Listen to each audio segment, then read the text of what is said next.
Amém. Eu quero compartilhar uma palavra com você nessa noite, que está em João capítulo 14, no verso 21. João 14, 21. O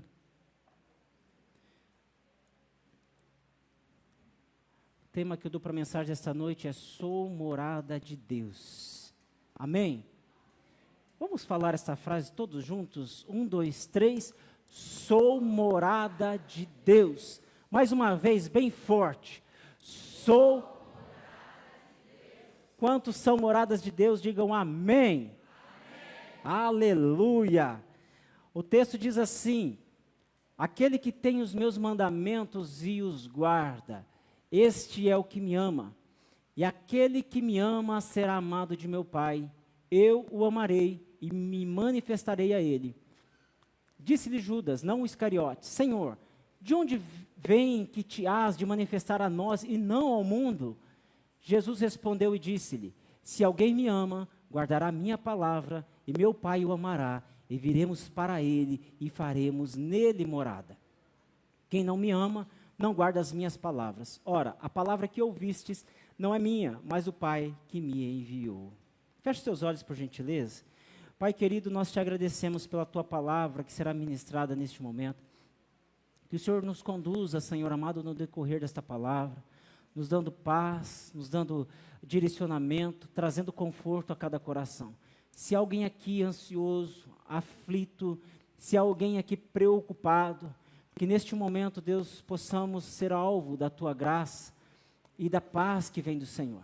Se alguém aqui é enfermo, eu quero, Pai amado, repreender todo espírito de enfermidade agora em nome do Senhor Jesus. Toda dor, sai agora em nome do Senhor Jesus. Toda situação que essa pessoa tem passado, todo incômodo, eu quero, Pai, colocar diante do Senhor e pelo poder que há no nome do Senhor Jesus, essa pessoa seja liberta para a honra e glória do teu nome. Fica conosco, Senhor, e que acima de tudo o Senhor tome lugar de honra, seja adorado em nosso meio, em nome do Senhor Jesus. Amém. Amém. Sou morada de Deus. Eu estava pensando a respeito do tema que eu vou ministrar nessa noite e imaginando como deve ser terrível uma pessoa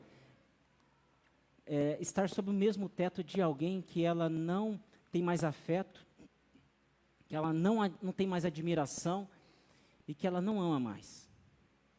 Eu particularmente nunca passei por uma situação dessa, de morar na mesma casa e de se relacionar com alguém que já não tem mais admiração, não tem mais afeto e nem amor nenhum. E eu acho que é terrivelmente horrível. Deve ser terrível demais. Mas algumas vezes, ou na verdade na maioria das vezes, o reflexo dos nossos traumas, o reflexo dos nossos fracassos amorosos, relacionais, interferem gravemente no relacionamento que nós temos com Deus. Com certeza você já deve ter percebido isso. Não deveria. O caminho deveria ser inverso. Primeiro, amar a Deus e deixar que o amor dele invada o coração a ponto de refletir e influenciar todos os níveis de relacionamento. De forma geral.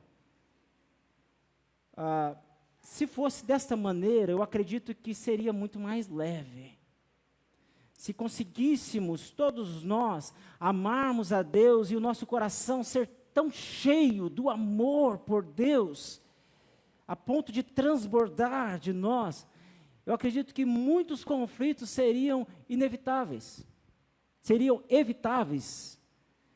Muitos traumas que nós passamos, muitas decepções que nós passamos, muitos fracassos em vários níveis de relacionamentos que nós temos, eu não tenho dúvida que nós não precisaríamos passar. O meu problema, e eu acredito que não só o meu, mas o seu problema também, então o nosso problema é que nós invertemos essa ordem de amor. Nós primeiro amamos coisas, amamos pessoa, para depois pensar em amar a Deus. Isso é muito grave. Então, este é um grande problema.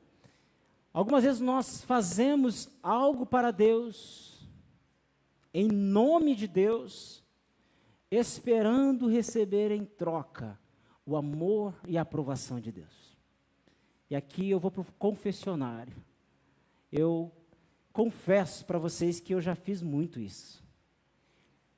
Me envolver com tantas atividades, um ativismo em nome de Deus, dizendo Deus é para o Senhor, é no nome de Deus, e esperar que Deus me amasse mais, ou esperar um aplauso de Deus dizendo, filho, dessa vez você arrasou, você está exausto, está cansado porque você fez muita coisa para mim.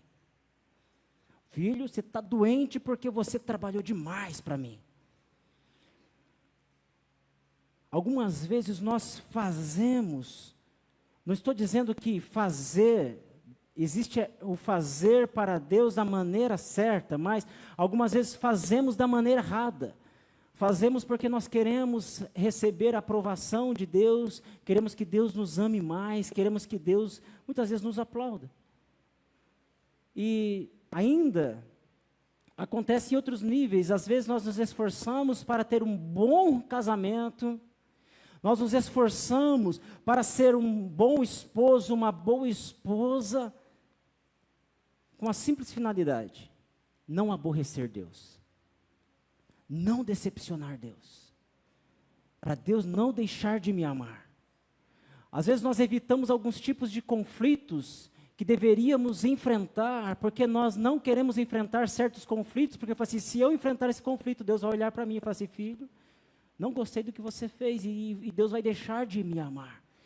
Sendo que conflitos fazem parte da nossa vida, seres humanos. Às vezes precisamos enfrentar alguns conflitos para resolver problemas que nós ocultamos, que nós camuflamos. E ainda algumas coisas que acontecem, nós suportamos às vezes pessoas diferentes de nós, fazemos algo bom para elas, tratamos bem algumas pessoas, mesmo contrariados, simplesmente para que Deus nos ame mais. Se eu ajudar alguém, Deus vai aumentar a sua dose de amor por mim. E aí eu queria trazer algo para nós, que serviço a Deus, amor às pessoas, é resultado de um relacionamento sério com Deus. Eu posso chegar, depois de ter um relacionamento sincero com Deus, um relacionamento verdadeiro com Deus, e falar assim, Deus, eu estou cansado, mas estou feliz. Porque o que eu estou fazendo, eu não estou fazendo para receber a aprovação de Deus, porque se eu faço isso para receber a aprovação de Deus, o dia que eu não fizer, eu vou achar que Deus está triste comigo. E às vezes eu faço até doente, porque eu não quero que Deus se aborreça comigo. Às vezes eu faço até desprezando alguém, porque eu não quero que Deus se aborreça comigo. Às vezes eu rompo, desfaço alguns relacionamentos humanos, porque eu não quero que Deus se aborreça comigo, porque eu quero fazer aquilo que agrada a Deus. A verdade é que serviço a Deus e amor às pessoas não substitui tempo que dedicamos para nutrir um relacionamento puro, verdadeiro e sincero com Deus. Vocês estão me entendendo? Digam amém. Serviço a Deus e amor às pessoas não substitui o tempo que dedicamos para nutrir um relacionamento sincero e profundo com Deus. Você acha que nós fazemos algo para que Deus nos ame mais? Sim ou não? Não fazemos absolutamente nada para que Deus nos ame mais. Deus nos ama e pronto. Nós somos filhos amados de Deus. Quando teu filho faz algo que até você nem gosta que seja feito, você deixa de amar esse filho porque ele fez algo que você não gostou?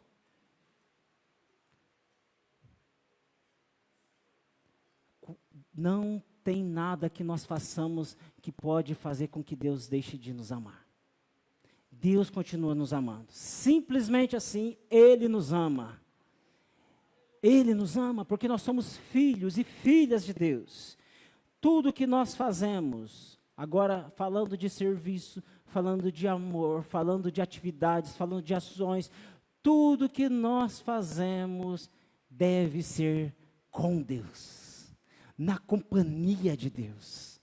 Porque senão nós temos uma mentalidade de profissionais, de funcionários de Deus. Eu faço para Deus, mas é diferente quando fazer para Deus do que fazer com Deus, fazer na companhia de Deus. Porque se não der certo, eu falo assim, Deus, eu sei que o Senhor está comigo e eu quero entender qual o propósito de não ter dado certo. Nós fazemos na companhia de Deus. O texto que eu li, e eu gosto mais destes capítulos de João, capítulo 14, 15, 16, 17, eu acho maravilhoso. Esse texto que nós lemos, Jesus, ele estava numa conversa particular com seus discípulos. Ele estava sentado com seus discípulos, já tinham ceado, e Jesus estava conversando com eles, dizendo para eles a respeito da sua partida. Jesus estava dizendo para os seus discípulos assentados ali, que logo depois daquela conversa, pouco tempo depois, ele iria para o céu. Ele iria ser condenado, crucificado, e ele morreria. Jesus fala do fim do seu ministério, fala da consumação do seu propósito, da sua missão aqui na terra. E é nesse texto que Jesus ele vai falar acalmando o coração dos discípulos, trazendo palavras acalentadoras, dizendo, olha, mas não turbe o coração de vocês. Não fiquem desesperados, porque na casa do meu Pai tem moradas para todos vocês, há muitas moradas. E se não tivesse morada, eu já teria falado para vocês. Mas eu vou para o Pai. E se eu for, eu tenho que ir. Eu vou preparar lugar para vocês, para que onde eu estou, vocês também possam estar comigo. Jesus está dizendo para os discípulos, olha, pouco tempo depois dessa conversa eu vou morrer, vou ressuscitar, vou voltar para o céu. E lá tem moradas para todos vocês, vocês também vão morar lá. Só que existe uma coisa, até que esse dia chegue, preciso enfrentar uma jornada. Então Jesus está dizendo para os discípulos, olha, eu vou voltar, mas existe uma jornada. E para que vocês suportem essa jornada, porque nessa jornada os discípulos enfrentariam medo, desânimo, as tentações de pecado, enfrentariam perseguições, enfim, vários desafios que eles enfrentariam aqui na terra. E Jesus está dizendo para os discípulos, olha, até que o dia chegue, durante essa jornada, tem algo que eu preciso dizer para vocês. Para suportar essas adversidades que existem no mundo e não vão sumir do mundo, eu preciso habitar dentro de vocês. Para que vocês estejam fortalecidos e consigam enfrentar os desafios presentes neste mundo, eu preciso transformar vocês em morada, em habitação. Eu preciso morar dentro de vocês. Isso que Jesus está dizendo para os seus discípulos, naquela conversa particular com eles. Porque o que Jesus está dizendo, talvez os discípulos conseguiam imaginar que no Antigo Testamento, Deus falava através de profeta. Deus, para falar com o povo dele, ele usava um interlocutor, precisava de alguém falar em nome de Deus, então parecia um Deus um pouco distante. Apesar de Deus estar ali presente no meio deles, mas existiam simbolismos que representavam a presença de Deus. Agora no Novo Testamento, Deus desce e se torna como ser humano e habita entre nós. Jesus vem habitar entre nós. Mas agora, Jesus morrendo, Jesus diz para eles, eu não vou deixar vocês órfãos. Vocês não vão ficar desamparados. Talvez a sensação do coração dos discípulos era, Jesus que pregou, que esteve conosco, que foi uma excelente companhia, agora Ele vai nos deixar sozinhos. Não tem vez que a gente parece que a gente está sozinho? Parece que até Deus está distante de nós. Aí a Cassiane diz assim, olha, quando Ele fica em silêncio é porque está trabalhando. Ou seja, Ele nunca nos abandona, é um Deus de perto, e é um Deus de longe, é um Deus que está em todos os lugares. Deus habita aqui no nosso meio. Mas não só no nosso meio, Ele habita dentro de nós. E Jesus está dizendo para os discípulos: olha, eu não vou deixar vocês sozinhos, não vou deixar vocês desamparados, não vou deixar vocês perdidos aqui neste mundo, mas eu vou habitar dentro de vocês. E quando Jesus morre, é ressuscitado, Jesus atravessa aquela parede, chega para os discípulos e diz: paz seja convosco. E Jesus sopra o Espírito nos discípulos, naquele grupo que ele tinha conversado antes. Agora ressuscitado, Jesus sopra o Espírito na vida daqueles homens. Eu acho maravilhoso que a experiência que Jesus dá para aqueles homens em particular, aqueles 11 que estiveram com ele neste momento, que ele dá essas palavras, mas agora lá naquele lugar que eles estavam com medo, trancafiados, Jesus atravessa a parede, chega: paz seja convosco, e sopra o Espírito na vida daqueles homens. Ao soprar o Espírito, é como se Jesus estivesse selando a vida deles, transformando eles em habitação do próprio Deus nessa terra, porque só com a habitação do próprio Deus, sendo a habitação do próprio Deus, nós podemos suportar nessa terra. O nosso Deus, o Deus que nós servimos, não é um Deus distante. O Deus que nós servimos é um Deus de perto, um Deus que está dentro de nós. Amém? Jesus está dizendo para os seus discípulos que não vai ser uma mera visita passageira na vida deles. Jesus está dizendo para os discípulos que ele não viria simplesmente para dar uma experiência momentânea para eles. Mas Jesus está dizendo assim, que transformaria eles em morada definitiva, habitaria dentro deles. E se tornar morada de Jesus, se tornar morada do próprio Deus é um privilégio para nós. É um privilégio só para quem ama a Deus e para quem guarda os seus mandamentos. Ser morada de Deus é um privilégio só para aqueles que têm um relacionamento com Deus. E segundo o texto, a verificação do amor a Deus precisa mostrar sempre obediência aos seus mandamentos. Existem muitas pessoas que dizem o nome de Deus. Existem muitas pessoas que falam: Deus te abençoe, vai com Deus, eu amo a Deus, em nome de Deus, Deus vai fazer, e Deus faz. E pessoas na mídia, virou algo muito comum a gente ver pessoas dizendo o nome de Deus. Mas se tornar morada de Deus vai muito mais além do que ter o nome de Deus na boca, nos lábios, pronunciar o nome de Deus. Ser transformado em morada de Deus vai muito mais além do que simplesmente fazer uma declaração. Vai amar a Deus e obedecer os seus mandamentos. A verificação do amor a Deus precisa mostrar sempre obediência aos seus mandamentos. E a obediência é resultado do amor a Deus. Eu obedeço a Deus porque Ele me ama, eu sei que Ele me ama e por isso eu obedeço Ele. Fica difícil obedecer a alguém que você sabe que te ama. E fica difícil você obedecer a alguém que você ama. Não é difícil. É muito mais fácil, é muito mais leve. E o resultado do amor obediente é se tornar morada de Deus. Amém? O nosso Deus não é um Deus distante. O nosso Deus é um Deus que habita dentro de nós.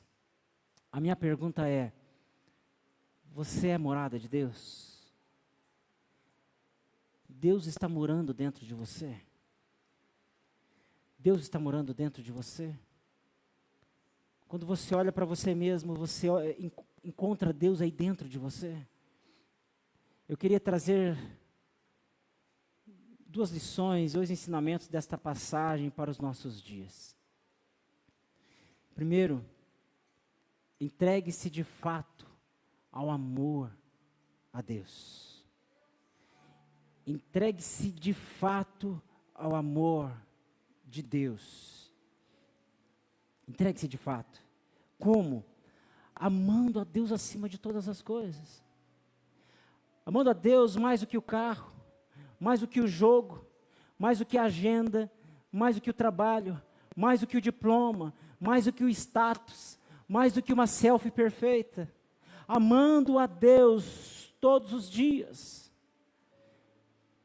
Quando eu fui conhecer a minha esposa para namorar ela disse para mim assim: eu prometi para Deus que eu namoraria e me casaria com um homem que amasse mais a Ele do que a mim. Eu falei assim: eu aceito e eu sigo no mesmo propósito. Eu quero casar com alguém que ame mais a Deus do que a mim.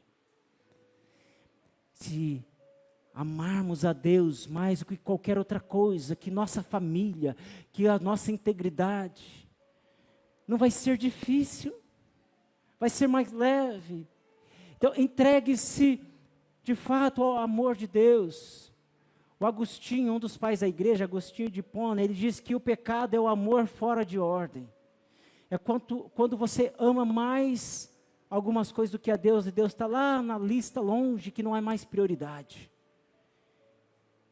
Quando eu amo algumas coisas, vou relacionar essas coisas jogando Deus em terceiro lugar, em quinto lugar. Jesus, Ele não quer ser o segundo lugar, Ele tem que ser não só o primeiro lugar, Ele tem que ser tudo em nós. Todos os nossos níveis de relacionamentos, todas as nossas decisões precisam estar centradas em Deus e no amor que nós temos a Ele. Entregar-se ao amor a Deus, desejando se relacionar com Ele, com Deus todos os dias. Ao se levantar, dizer: Senhor, eis-me aqui. Estou aqui, Senhor, obrigado por mais um dia. Ao se deitar, dizer: Senhor, cuida de mim, me dê um bom sono, e que eu acorde no outro dia, pronto, cheio de graça, de saúde, de alegria, de paz. Entregar-se de fato ao amor de Deus é respirar Deus todos os dias, mesmo nos conflitos que eu citei aqui. Fala assim: Senhor, o que está acontecendo, o que eu tenho que fazer, o que o Senhor quer me ensinar. Essa semana, um casal da igreja, que acabou de ter uma filhinha, o Gabriel e a Amanda, eu falava com ele ontem, e ele dizendo assim: pastor, nós fomos para o hospital e tivemos que voltar porque o médico disse: não tem dilatação suficiente. Fomos de novo, a avó está aqui, né, irmã Roseli, e naquela tentativa, e foi mais de uma vez, até que ele falou assim: vamos orar agora. E ao chegar lá no hospital, eu tenho certeza que Deus vai permitir, que o médico vai olhar para você e vai fazer a tua cesariana e vai dar tudo certo. E ele diz assim: nós fomos e não voltamos mais para casa. Voltaram com a bebezinha, com a Zoe nos braços. Imagina a experiência de um relacionamento com Deus através da oração. Deus quer nos dar experiências assim, de falarmos com Ele: Senhor, eu sei que o Senhor me ama, então, Senhor, eu quero te pedir como filho, o Senhor está enxergando as minhas dores, o Senhor está enxergando as minhas lutas, os meus conflitos, os meus desafios. Se entregar de fato ao amor a Deus, é experimentar o Senhor todos os dias. Segunda lição: viva a palavra de Deus. Como? Experimentando ser guiado pela palavra de Deus. Experimentando ser guiado todos os dias, em dias difíceis. Imagine você orar a palavra de Deus, falar assim: Senhor, eu sei que o Senhor é o meu refúgio, a minha fortaleza. Ó Deus, eu creio na Tua palavra que o Senhor é o socorro bem presente em dias de aflições, em tempo de angústias, em tempos difíceis. A Tua palavra diz, Senhor, no Salmo 46, que o Senhor socorre. É experimentar ser guiado pela palavra de Deus. É viver a palavra de Deus. Está conflito e a gente fica procurando o que eu tenho que fazer, o que eu tenho que fazer. Mas quando a gente chega diante de Deus, fala: Senhor, eu não sei o que fazer. Eu já tive vezes de pedir até para o Senhor arrumar vaga de carro para mim. Falei: Senhor, eu vou em tal lugar, Senhor, eu sei que é difícil estacionar, ajuda uma vaga, prepara uma vaga. E a gente ia falar assim: foi o papai quem preparou essa vaga aqui, olha, bem na porta do lugar que eu precisava. Deus prepara até as promoções de mercado para a gente. Deus ama os seus filhos, tem prazer de abençoar os seus filhos. Viva a palavra de Deus, experimentando não tomar decisões sem consultar Deus, sem consultar a vontade de Deus. buscando respostas através da sua palavra, por meio da sua palavra. Senhor, fala comigo, me dê um texto, me dê uma palavra, me guie através da tua palavra. Eu tenho alguns textos que eu carrego desde a minha adolescência, textos que Deus tem guiado a minha vida. Tem um texto que eu carrego comigo, de Isaías, quando Deus fala assim: pois os meus pensamentos não são os vossos pensamentos, e nem os meus caminhos são os vossos caminhos. Pois os meus pensamentos e os meus caminhos são mais altos do que os vossos pensamentos e que os vossos caminhos. E isso me dá confiança e segurança, e eu consigo descansar em Deus. Senhor, eu sei que o Senhor tem sempre o melhor. Então eu descanso nesta palavra, porque o Senhor pensa algo melhor ao meu respeito, que o Senhor tem preparado algo melhor para mim. Carregue um texto com você, fala assim: este é o meu texto que eu carrego comigo, este é o texto que Deus tem guiado a minha vida através desse texto. E eu sei que muitos têm aqui algum texto. Um dia nós fizemos essa dinâmica, e muitos aqui citaram texto, falaram assim: olha, toda vez que eu vou viajar, eu tenho um texto que eu carrego comigo. Todas as vezes que eu estou em apuros, eu chego na palavra do Senhor e tenho um texto da palavra do Senhor. Tenha um texto, experimente, pergunte para Deus antes, busque respostas para Deus antes. Em Deus, Ele vai ajudar nas suas escolhas, porque nós, humanamente falando, nós tomamos decisões erradas, fazemos escolhas erradas. Mas a palavra do Senhor nos guia para a direção certa, é a bússola que nós precisamos, é o nosso GPS, é o nosso guia. Nos ajuda a termos uma direção certa. Viver a palavra de Deus também buscando ser moldado, ser transformado pela palavra do Senhor. Sempre tem algo dentro de nós que precisa ser mudado. E a palavra do Senhor viva dentro de nós vai fazer com que nós sejamos transformados para a honra e glória dEle. Amém? Deus te chama para um relacionamento sincero e profundo com Ele. Isso inclui amor e obediência. Algo que talvez você esteja fazendo e fale assim: isso aqui está desagradando a Deus e eu não tenho força. Deus pode te ajudar. Deus, Ele não quer que você seja como um parque que só recebe visitas e vai embora. Deus quer que você seja a morada definitiva dEle. Ele quer habitar dentro de você. Ele quer morar definitivamente dentro de você. Amém? Quero convidar você a colocar-se em pé. Amém, Jesus. Amém. Graças a Deus. Amém. Quero agradecer a todos os presentes, agradecer aos nossos visitantes. E aqui nós estamos encerrando o nosso culto nessa noite. E vamos dar início à assembleia daqui a pouquinho. Você que é visitante, que está conhecendo a igreja, quer conhecer como funciona o nosso sistema é um sistema presbiteriano de governo. E por isso que nós temos assembleias, todo ano nós temos assembleia para prestação de contas, as contas financeiras da igreja. E também temos assembleia extraordinária sempre que convocada. Então, este é o sistema de governo da nossa igreja, que é o sistema de governo presbiteriano. Você que é visitante, está conhecendo a igreja, tudo bem, se quiser conhecer, fica-se à vontade para poder assistir a nossa assembleia. Amém? Estenda suas mãos. Meus amados e queridos irmãos, que o grande amor do eterno Pai, que a graça e a paz do nosso Senhor e Salvador Jesus Cristo, que as consolações, a comunhão do Espírito Santo de Deus estejam presentes na vida de cada um de vocês, hoje para todos sempre, e todos digam amém. Amém. Deus abençoe a todos, nossos irmãos das redes sociais também, Deus abençoe em nome do Senhor Jesus. Amém. Os irmãos